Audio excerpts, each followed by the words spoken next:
Le contrat d'assurance des origines est un contrat commercial et maritime. Pour autant, le contrat d'assurance que nous connaissons actuellement est plutôt un contrat d'assurance terrestre et un contrat de consommation.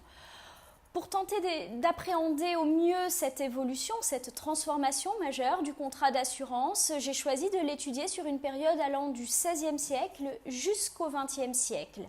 En effet, à l'origine, au XVIe siècle, le contrat d'assurance maritime commence à être conceptualisé par des auteurs de doctrine.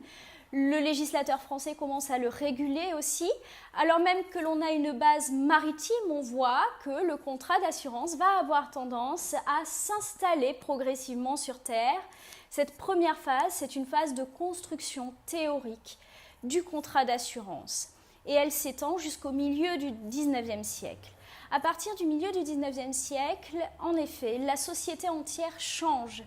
C'est l'avènement de la société industrielle. C'est aussi le moment où les idées socialistes prennent de l'ampleur.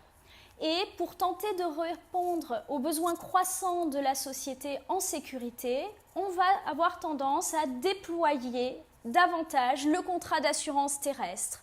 Dès lors, on assiste à un phénomène d'enracinement du contrat d'assurance terrestre, enracinement sur terre.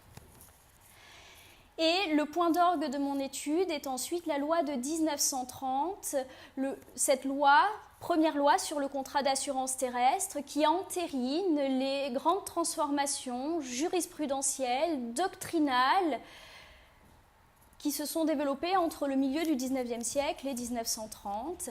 Toutefois, cette loi ne définit pas le contrat d'assurance, elle ne donne pas de contours précis à ce contrat d'assurance. D'ailleurs, ces contours précis et cette définition sont encore très discutés.